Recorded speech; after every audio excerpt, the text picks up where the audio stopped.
Y bueno, vamos a la palabra de Dios.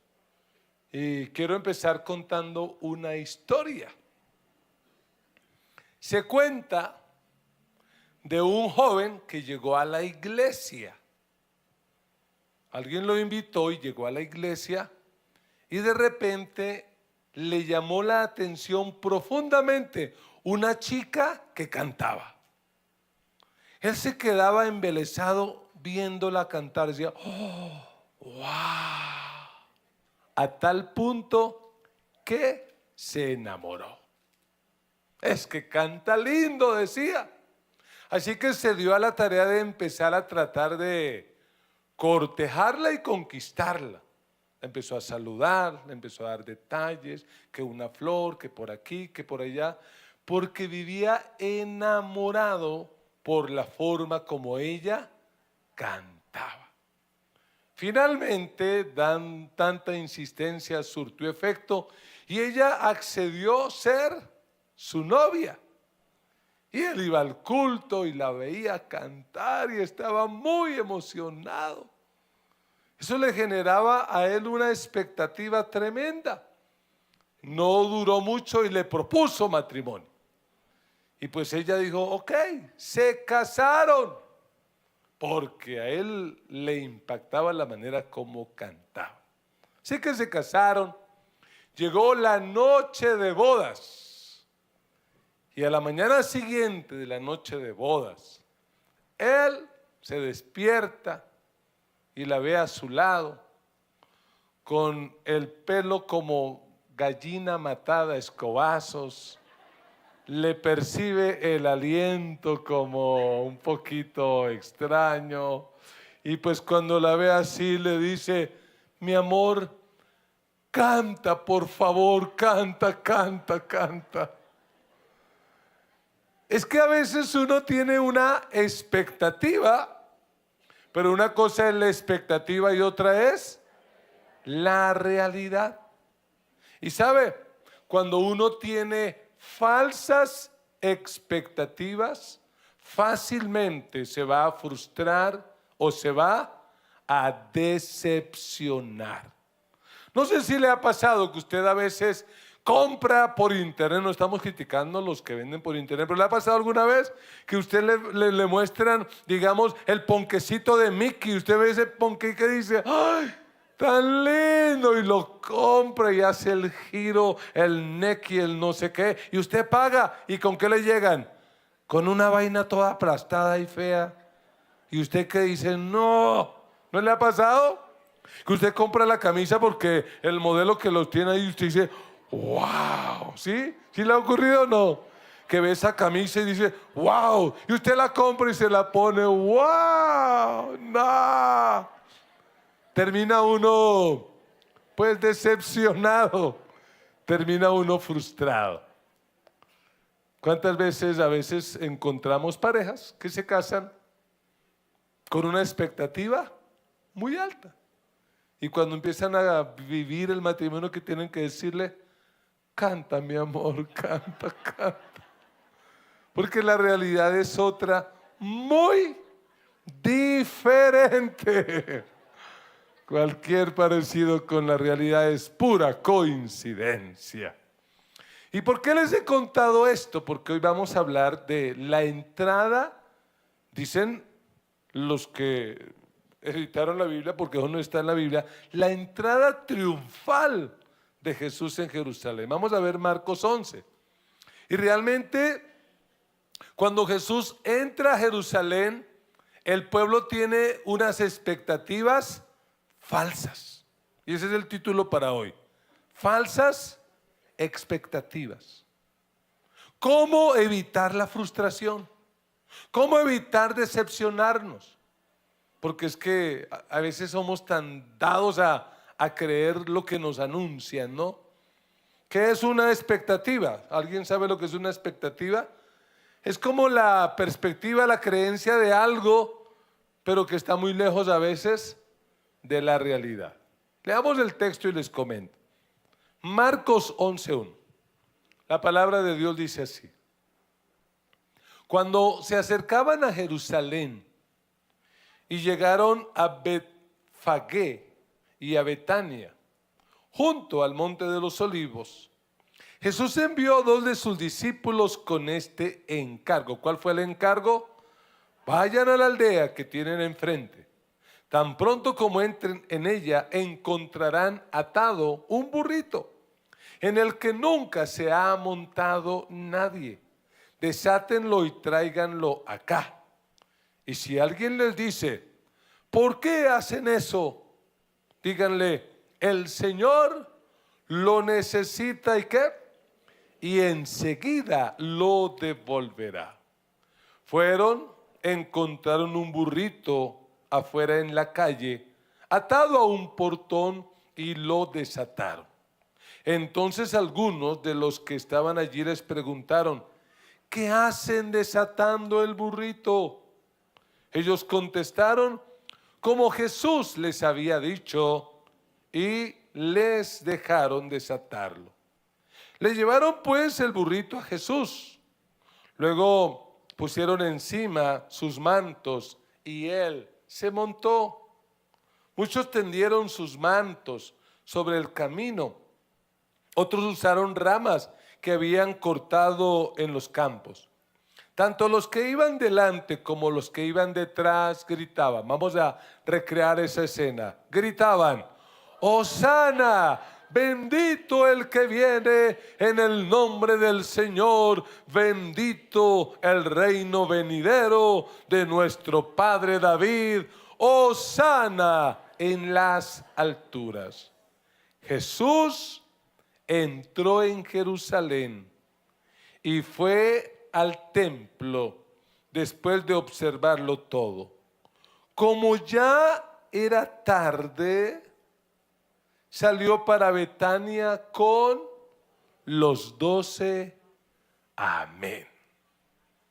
Que Dios bendiga su palabra. ¿Cuál era la expectativa de muchos judíos, especialmente de los discípulos de Jesús? Jesús ha caminado ministerialmente 3 años. Ha sanado enfermos, ha hecho milagros, ha multiplicado panes y peces, ha hecho una serie de señales, y pues la gente, especialmente sus discípulos, creen firmemente que Él es el Mesías. Ok, el Mesías, pero ¿qué clase de Mesías? ¿El Mesías que decía la Biblia? ¿El Mesías sufriente? ¿El Mesías que moriría en la cruz? No. Ellos creen que Él es el Mesías guerrero, el militar, el libertador. Así que ojo, utilice su imaginación, y lo más seguro es que los discípulos, al entrar a Jerusalén con Jesús, ellos piensan que Jesús va a entrar a Jerusalén, va a ir directo a la plaza de Bolívar. No, perdón, me equivoqué, fue un lapsus mental. Va a ir directo allá a la plaza que quedaba frente del palacio de Herodes, y va a producir un estallido social. Va a romper todo, va a derrocar a Herodes y se va a sentar como el rey. Tienen una falsa expectativa. ¿Y por qué falsa? Porque durante 3 años Jesús una y otra vez les aclaró cosas como estas: señores, mi reino no es de este mundo. Más de una vez les dijo. De hecho, si usted mira el capítulo 10, y le animo a que lo haga en la casa, antecitos de esto, Jesús los toma aparte, porque Él ya ve que allá está Jerusalén, y que Él les dice por 3.ª vez: muchachos, vamos a Jerusalén. ¿Y sabe qué me espera en Jerusalén? La muerte. Me van a maltratar, voy a morir, pero al 3.er día voy a resucitar.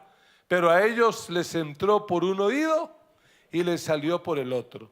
Porque ni bien Jesús ha terminado de decir eso, y ellos ya están peleando por quién se va a sentar a la derecha y quién se va a sentar a la izquierda. No lo agarran.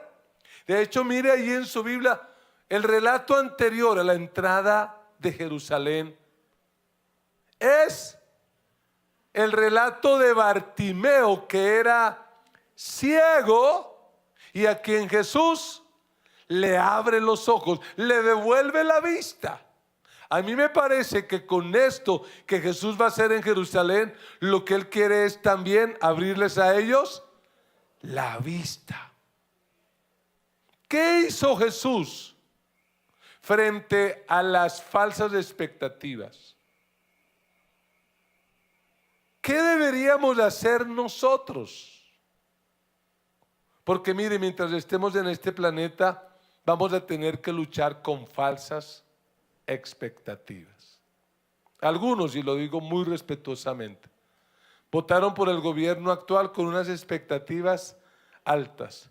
Y yo me los encuentro en su mayoría, porque todavía hay gente, pero bueno, su mayoría sabe qué dicen. Nah, qué frustración. Todo se derrumbó, cantan por ahí. Faltas expectativas. ¿Qué hacer? Anime a su hermano y dígale, podemos combatir las falsas expectativas. De hecho, debemos hacerlo, podemos hacerlo. La pregunta que quiero que respondamos es, ¿y cómo? Ok, pastor, ¿y cómo lo hacemos? Y este mensaje nos sirve para todo, porque uno a veces se genera expectativas. Por ejemplo, si usted va a salir en las vacaciones, ¿cierto? Usted que dice, ay, me voy a ir, me voy a Semana Santa y no sé qué. Y a veces, ¿a cuánto les ha pasado? Que lo que usted pensaba salió al revés. Dicen, no, qué fiasco, qué frustración. ¿Cómo hacerlo? ¿Qué hizo Jesús? Quiero mencionar 3 cosas. Número 1, Jesús enfrentó la realidad. Eso fue lo primero que Él hizo. Porque recuerde, Jesús ha caminado 3 años y Él ya se dio cuenta que los discípulos no copian, no la agarran, pero ¿qué dice? Me gusta como lo dice Lucas, no vamos a ir a Lucas, pero anote y luego compruebe el pasaje paralelo. Y lo que dice Lucas 9, por allá capítulo 9, versículo 51, es que cuando Jesús ya ve a Jerusalén, dice, Él afirmó su rostro. Como dicen aquí en Colombia, le puso el pecho a la brisa. A lo que no tiene cura, pongámosle la cara dura. Jesús dijo, pues vamos. Y mira cómo lo hace. Si usted prestó atención a la lectura, Jesús llama a unos discípulos y dice, vayan allá a ese pueblito, ya estamos llegando a Jerusalén, y búsqueme un burro, porque yo voy a entrar en burro. Y yo me imagino que los discípulos fueron a buscar al burro. Y fueron a buscarlo, y lo más seguro es que ellos en su mente tienen una falsa expectativa y que dicen, vamos, colaboremos. Porque lo más seguro es que por colaborar, cuando entre y se siente en el puesto de gobierno, nos va a tocar un buen puesto. Y van corriendo y van allá. ¿Saben lo que dicen los historiadores? Que el mismo día que Jesús entró a Jerusalén, por un lado de la ciudad, por el otro lado entró Poncio Pilato. Y cuando entraba alguien como Poncio Pilato, eso se podía escuchar al ruido de los carros, de los caballos, de los soldados. Eso sí era una entrada triunfal. Jesús, ¿cómo entra? En burrito, desarmado. ¿Qué es lo que les está queriendo decir Jesús? Señores, por favor, no se equivoquen. Yo no soy quienes ustedes piensan. Sáquense eso de la cabeza. De hecho, si usted prestó atención al texto, Jesús dice, si alguien les pregunta ¿por qué desatan el burro? ¿Cuál fue la respuesta de Jesús? Díganle que es el Señor, que lo necesita, y después ¿qué? Lo devuelve. ¿Por qué? Porque los romanos, cuando iban entrando en una ciudad, si usted y yo hubiéramos vivido en ese tiempo y al romano le gustaba esa gorra, que decía, venga para acá esa gorra, eso se llamaba expropiación de bienes. Los romanos empezaron con ese cuento y se iban robando todo. ¿Y la gente qué podía decir? Nada, sencillamente porque están bajo el imperio. Jesús dice, nosotros somos diferentes. Vaya, dígale que el burro lo necesita el Señor. Probablemente el que escuchó eso dirá, ese es Pilato, pero era otro Señor, porque ¿cuál fue la promesa?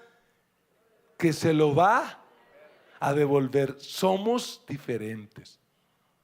Lo que Jesús hace es enfrentar la realidad. Y cuando nosotros tenemos que enfrentar situaciones donde hay falsas expectativas, lo mejor que podemos hacer es enfrentar la realidad. Pensemos en el matrimonio. Muchos se casan y cuando yo les pregunto a algunos, ¿por qué te quieres casar? La respuesta casi es la misma: para ser feliz. Entonces cuando me dicen eso, yo los miro les digo, mira, no te cases. Para ser feliz no te cases. Y alguien me dijo recientemente, ¿así de mal le ha ido, pastor? Y tengo que decirlo públicamente, no me ha ido mal. Hemos podido levantar 3 hijos que sirven a Dios y soy muy feliz con mi negrita que está aquí a mi mano izquierda. Gloria a Dios por eso. Pero el matrimonio no es para ser feliz, el matrimonio es para formar nuestro carácter, para pulirnos. Entonces, ¿qué tiene uno que hacer? Enfrentar la realidad. Tenemos que hacerlo. Los judíos y especialmente los discípulos no lo entendieron. Ellos estaban esperando una liberación dramática. De verdad, ellos esperaban eso. Jesús entra, va como ha hecho milagros. ¿A quién sabe qué milagro hará? Mandará caer un rayo, pulveriza a Herodes y se sienta. Pero si usted mira el versículo 11 y le animo a que lo haga, dice, y Jesús entró en Jerusalén, versículo 11, y fue al templo. ¿A dónde fue? ¿Y a dónde esperaba la multitud que fuera? Al palacio de Dios, pero se fue al templo. Y dice, y después de observarlo todo, como ya era tarde, salió para Betania con los 12. Por favor, colóquese en el lugar de la multitud. ¿Cómo quedó la multitud ese día? ¿Y qué no va a hacer nada? Rompamos al menos unos vidrios. Tumbemos unos semáforos, quememos. En ese tiempo no había eso, ¿no? Una estación de Transmilenio iba a decir, no, tampoco, no. Pero hagamos algo. ¿Y qué hizo Jesús? Nada. Oiga, yo me imagino la sensación que tienen muchos de frustración y que empiezan a decir, este gato no sirvió. Este gato no sirvió.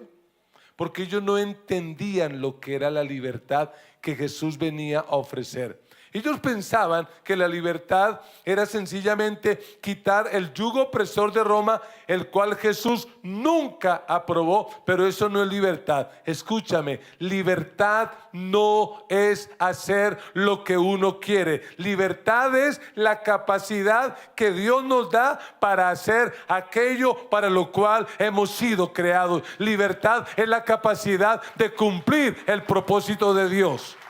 Eso es libertad. Algunos creen que libertad es el poder para beber, drogarse, prostituirse, degradarse, rebelarse, sin darse cuenta que van a terminar siendo esclavos de aquello que supuestamente les ofrecía libertad. Hoy en día, ¿cuál es la realidad?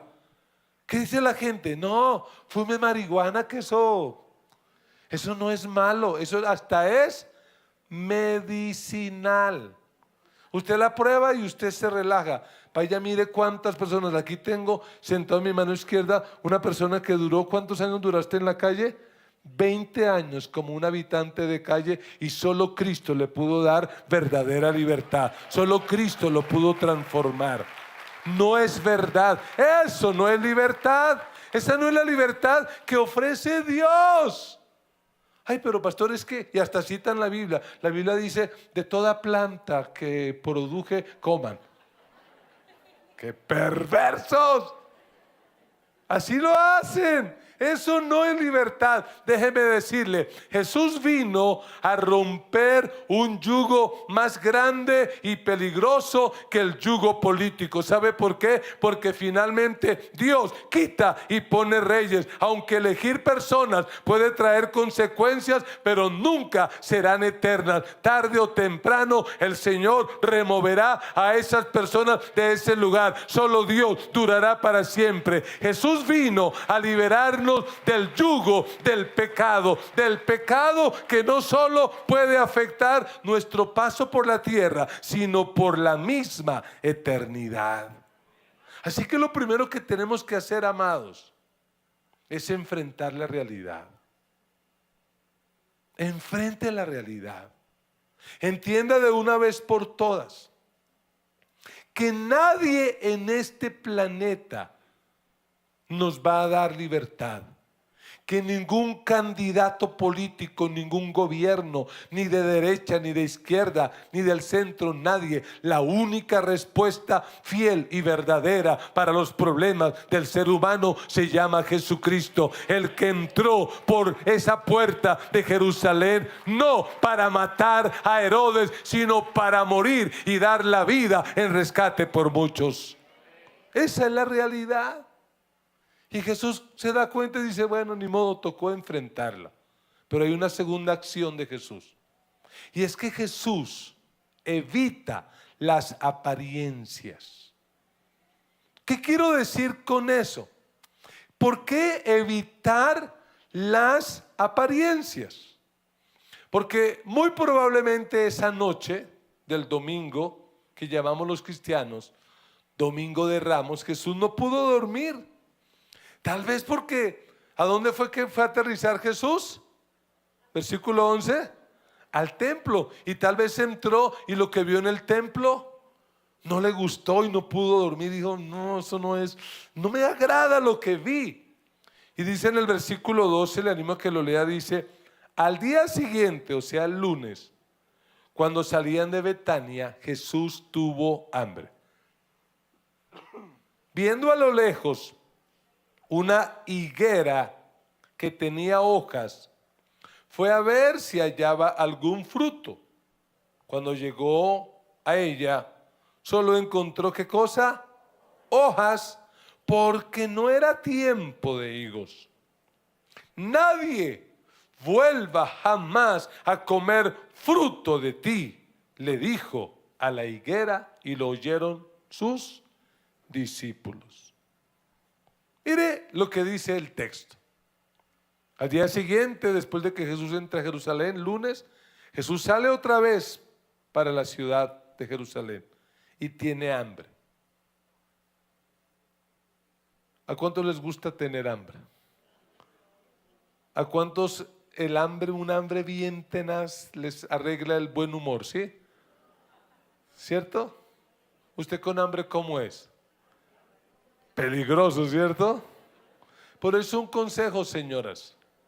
Si usted le va a decir algo a su esposo, no se lo diga cuando no ha comido, porque es peligroso. De ser posible, tampoco se lo diga cuando está, porque le va a amargar la comida. ¿Cuándo tiene que hacerlo? Ya que está llenito y dice, oye, gordo. Y ya usted le suelta el rollo. Jesús tiene hambre. Tiene hambre y dice que a lo lejos ve una higuera. La higuera representa a Israel. Así como a Colombia la orquídea representa a nuestro país, la higuera representa a Israel. Así que esto habla de Israel. Pero era una higuera que daba la apariencia de que tenía fruto. Porque el mismo escritor que dice, aunque no era tiempo de higos, no era tiempo, pero daba apariencia. Y como Jesús la ve y tiene apariencia, se acerca, pero no hay fruto, pura apariencia. ¿Y cuál es la acción de Jesús? Maldice la higuera. ¿Y cuál es su maldición? Nunca, jamás coma fruto nadie de ti. Porque si hay algo que afecta, que molesta a Dios, es la apariencia. Y tristemente hay personas que aparentan ser cristianas, que en la iglesia dan la apariencia de ser hijos de Dios, pero cuando están por allá a solas, hay misericordia. Es otra historia, es otra situación. ¿Sabe por qué jóvenes que cuando niños crecieron en la iglesia, pero llegan a la adolescencia o a la juventud, muchos, no todos, pero muchos terminan lejos de Dios? ¿Cuál fue el problema? El problema es que cuando ellos empiezan a pensar, ¿qué descubren? Mi papá y mi mamá no son verdaderos cristianos. Eso tenían pura apariencia. Aparentaban, pero no eran, realmente no eran. Pero lo que Jesús va a hacer es algo más profundo. Versículo 15 dice: llegaron pues a Jerusalén ese mismo día. Jesús entró en el templo y comenzó a echar de allí a los que compraban y vendían. Volcó las mesas de los que cambiaban dinero y los puestos de los que vendían palomas. Y no permitía que nadie atravesara el templo llevando mercancías. También les enseñaba con estas palabras: no, está escrito, mi casa será llamada casa de oración para todas las naciones, pero ustedes la han convertido, ¿en qué la han convertido? En cueva de ladrones. Así como la higuera, que tenía buena apariencia, el templo que había construido Herodes era un templo que tenía una tremenda apariencia. Los historiadores dicen que era en mármol blanco con incrustaciones metálicas de oro y otras cosas, de manera que cuando el sol golpeaba ese templo, resplandecía. ¿Para qué existía el templo? Igual que la higuera, para alimentar a la gente. La higuera estaba para saciar el hambre de la gente. ¿Y para qué estaba el templo? Para alimentar y saciar el hambre espiritual de la gente. ¿Pero en qué se ha convertido el templo? En una cueva de ladrones. Yo no estoy de acuerdo con esos títulos que colocan a veces en la Biblia, porque eso no es inspirado. ¿Qué colocaron allí la mayoría de las Biblias? Limpieza del templo. Déjeme decirle, ese día Jesús no limpió el templo. Ese día Jesús hizo lo mismo con la higuera que con el templo. Es decir, Jesús maldijo el templo. Lo maldijo. Por eso en el año 70, Tito, el gobernante romano, el general romano, entró, invadió a Israel y destruyó el templo hasta el día de hoy. Desde ahí los judíos no tienen el templo. ¿Por qué? Porque sencillamente era pura apariencia, no satisfacía el hambre de nadie. Era una cueva de ladrones. Pastor, ¿y eso qué tiene que ver con nosotros en esta mañana? Tiene que verlo todo. Porque nosotros tenemos que evitar la apariencia. Y en dos sentidos tenemos que evitarla. Número uno, a medida que se acerque el regreso de Cristo, aparecerán falsos maestros y falsos predicadores, pero que ¿qué van a tener? Una tremenda apariencia. Y la gente va a decir: ¡oh, wow! ¿Cómo habla de lindo? ¿Cuántos seguidores tiene? Oh, es que él es, mire por aquí. Ojo, no se deje llevar por las apariencias, porque las apariencias engañan. Jesús criticó y maldijo la higuera porque tenía apariencia, pero no tenía fruto. Y usted y yo no debemos enfocarnos en la apariencia, debemos enfocarnos en el fruto. Porque Jesús dijo, por sus frutos los conoceréis. Y cuando habló de fruto, no estaba hablando de éxito, no estaba hablando de prosperidad, no estaba hablando de números. El fruto en la Biblia tiene que ver con el carácter, ser cada vez más como Cristo. Ese es el fruto que Dios espera de ti y de mí, que a medida que pasa el tiempo nos parezcamos más a Dios. Que no vivamos de pura apariencia, porque parece que a Dios todo lo que es pura apariencia, ¿qué termina haciendo Dios con eso? Tarde o temprano lo maldice. Que Dios nos ayude. Así que no viva de apariencias, y usted mismo no aparente. Sea un buen cristiano. Hay que escuchar la canción última que compuso la pastora Paola, ¿cierto? Parecer. Es mejor ser que parecer. Pero vamos a la tercera acción de Jesús. La primera, ¿cuál dijimos que fue? ¿Qué hizo Jesús? Enfrentar la realidad. Número 2, evitar las apariencias. Cero apariencia. A mí no me van a embolatar con eso. Y número 3, elegir el plan de Dios. Elegir el plan de Dios. Y mire lo que ocurre el día martes, versículo 20.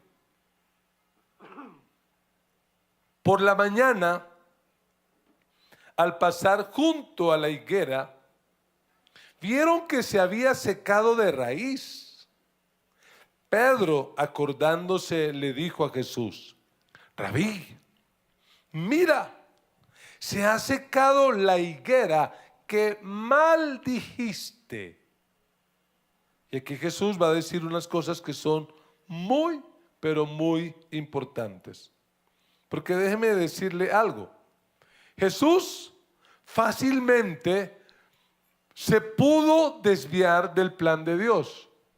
¿Recuerdan la tentación de Satanás con Jesús? ¿Cuál era el propósito de Satanás? Desviarlo. Di que estas piedras se conviertan en pan. ¿Qué dijo Jesús? No, porque escrito está: no solo de pan vivirá el hombre, sino de toda palabra que sale de la boca de Dios vivirá el hombre. Póstrate y adórame y te daré los reinos de este mundo, le dijo Satanás. ¿Qué dijo Jesús? No, no, porque escrito está: a tu Dios adorarás y solo a Él servirás. No, sencillamente no. ¿Cuál fue la tentación aquí? Pues que Jesús entra en un burro y la multitud lo aclama. ¿Cómo lo aclama? Hosana al Hijo de David. Esa palabra Hosana es: sálvanos hoy, sálvanos ya, sálvanos. Jesús pudo haber caído en la tentación. ¿Pudo o no pudo? Claro, podría haberlo hecho. Pero él entendió que esa no era su misión. Su misión no era matar a Herodes.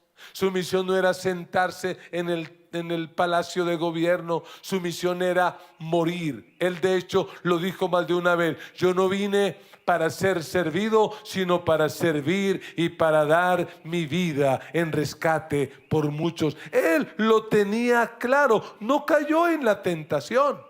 Y pregunto, ¿qué le va a costar a Jesús elegir el plan de Dios? ¿Qué le va a costar? La vida. Le va a costar dolor, le va a costar sufrimiento, le va a costar rechazo. Porque esos mismos que con falsas expectativas lo aclamaron y dijeron: Hosana, Hosana, sálvanos, 5 días más tarde, ¿qué van a estar gritando? Crucifíquenlo, mátenlo, ese gato no sirvió, cámbienlo, traigan otro, porque se sienten defraudados. Y la pregunta que yo hago es: ¿fue culpa de Jesús? ¿Acaso Jesús les dio a entender que así eran las cosas? No. Y aquí, en esta última semana, Jesús vuelve a clarificar el punto. ¿Y qué les dice?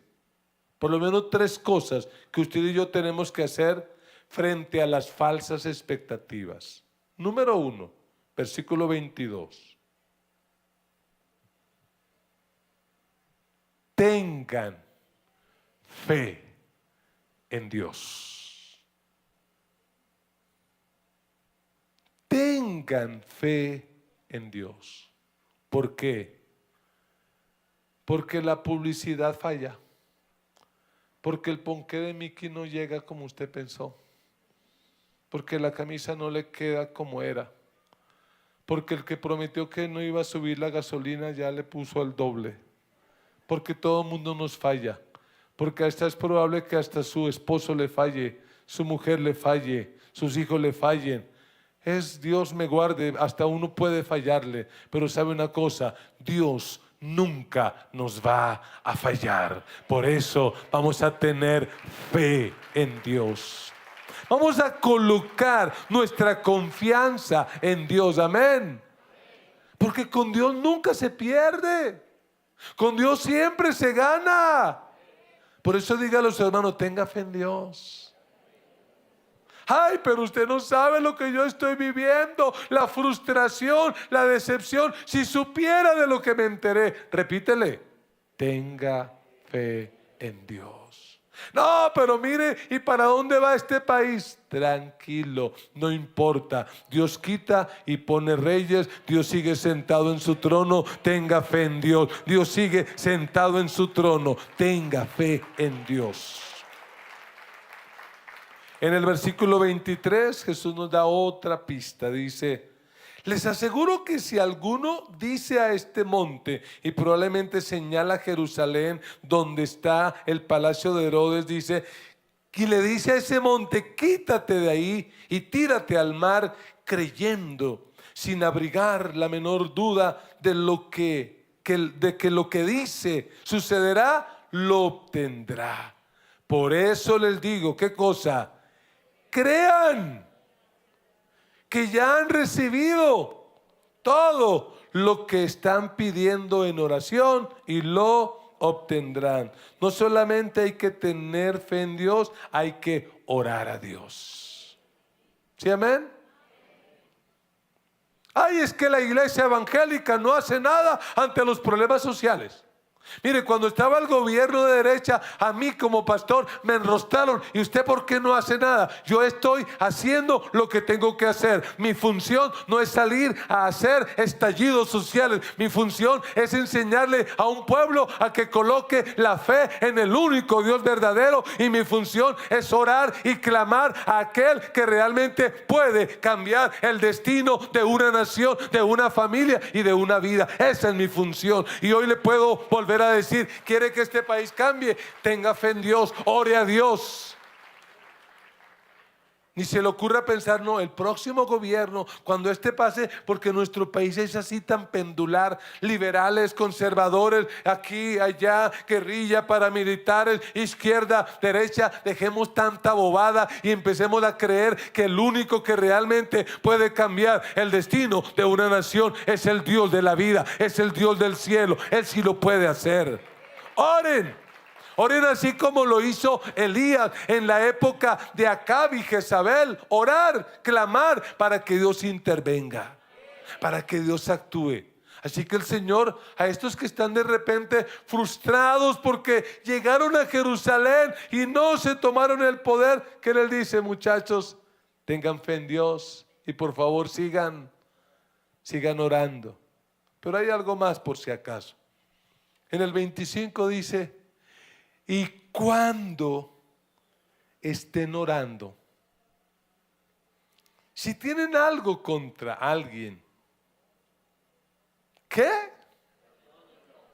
Perdónenlo, para que también su Padre que está en el cielo les perdone sus pecados. ¿Qué hay que hacer? ¿Ah? Y esos que estaban pensando que al entrar a Jerusalén iban a matar a Herodes y a destruir ese sistema. ¿Y qué dice el Señor? Perdónenlo. Pero pastor, mire que no cumplió lo que prometió. perdónelo. Siga orando por este país. Siga creyendo en Dios. Y no se vuelva a dejar engañar por falsas expectativas. Amados, no abracemos falsas expectativas. Aprendamos de Jesús. Aprendamos a enfrentar la realidad. A enfrentar que la vida es así. Yo juraba que toda mi vida iba a ser joven, con el cabello hasta el hombro. Pero a medida que pasa el tiempo, estoy luchando con la droga, estoy luchando con el crack. Porque por donde quiera que me muevo, crack, crack, crack, sueno. Me he vuelto muy crocante. Pastor crocante. El oído, una cosa, otra. Es la vida, hay que enfrentarla. Enfréntela. Enfrente los ciclos, los procesos. Número 2, evite las apariencias. Evite ser engañado por las apariencias, pero sobre todo usted no sea una persona que aparenta. Y número 3, elija el plan de Dios, que puede cambiar la realidad de este mundo. Dios y nada más. ¿Sabe? Que a veces pienso que la iglesia, y no hablo de esta iglesia, hablo de la iglesia en general, es causante de mucha decepción en la gente. ¿Sabe que a veces, y por eso me enerva tanto esos falsos predicadores de prosperidad y de super bienestar? Porque lo que le generan a la gente es frustración, porque les generan falsas. Si tú sigues a Cristo, todos tus problemas se te arreglarán. Siembra, pacta, ya, da tantos dólares porque eso te va a arreglar la vida. Mentira. ¿Cuántos llevamos años caminando con el Señor y sabemos que eso no es así? Y de hecho Jesús nunca nos ofreció eso, ¿o sí? Yo escuché el Evangelio. ¿Y qué es el Evangelio? Si quiere venir en pos de mí, niéguese a sí mismo, tome su cruz y sígame. El que quiera salvar su vida, la perderá, pero el que la pierda por causa de mí la hallará. En el mundo tendréis aflicción. ¿Cuándo? Siempre. Pero confíen, yo he vencido al mundo. Mi expectativa no es que suba este candidato o este otro. Mi expectativa no es, mi expectativa, ¿sabe cuál es? Mi expectativa es saber que Jesús, el que murió, el que resucitó, el que fue al cielo, pronto volverá. Esa es mi expectativa, lo espero, y mientras lo espero, lo anuncio, predico el verdadero evangelio. Le invito a la gente a prepararse para la eternidad, y yo por eso te animo hoy y te digo, oye, para falsas expectativas, enfrentar el verdadero evangelio, debes abrazar